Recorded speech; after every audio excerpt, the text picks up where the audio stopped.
કહેશે।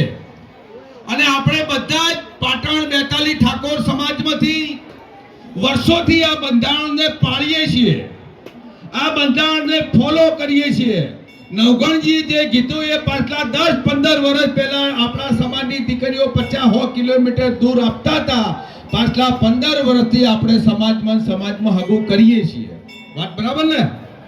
સમાજની દીકરી સમાજમાં રહે છે, એટલે આપણે સૌએ બંધારણમાં બેન અહીંયા પણ અમારા સમાજમાં આ બંધારણ જ્યારથી પાળવાનું શરૂ કર્યું ત્યારથી કોહા 42 ને કોઈટા 42 કહેવામાં આવતી હતી।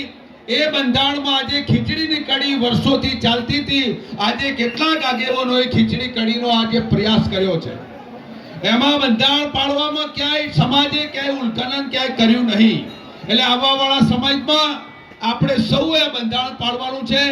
બેને આ સમાજ માટે ખૂબ મોટું કામ કરી અને આમનું ઉદાહરણ બંધારણનું પૂરું પાડ્યું છે।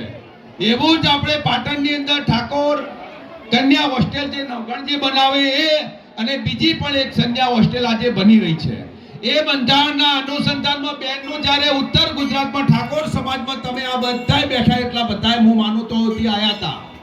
પાટણ મુકામે જ્યારે ઠાકોર સમાજના 25 આગેવાનો ભેગા થઈને જ્યારે જ્ઞાનીબેનનું 11 લાખ રૂપિયા મોમેરું ભર્યું ત્યારે 11 લાખ રૂપિયા દીકરીએ આપણા સમાજની હોસ્ટેલમાં આપી દીધા હતા।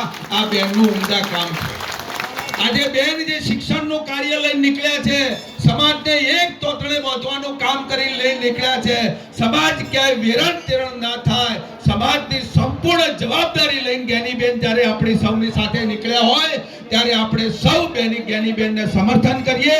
અને આવવાવાળા સમયની અંદર જે બેન બંધારણમાં તમને નીતિ નિયમો જે કહેશે, આમ તો બધાને મોટા ભાગના બધાને ખબર જ છે, પણ તમે વિશાળ સંખ્યામાં આપણી મોટી લાખોની સંખ્યામાં મારા રામદેવ પીર, આપણા સૌના રામદેવ પીરની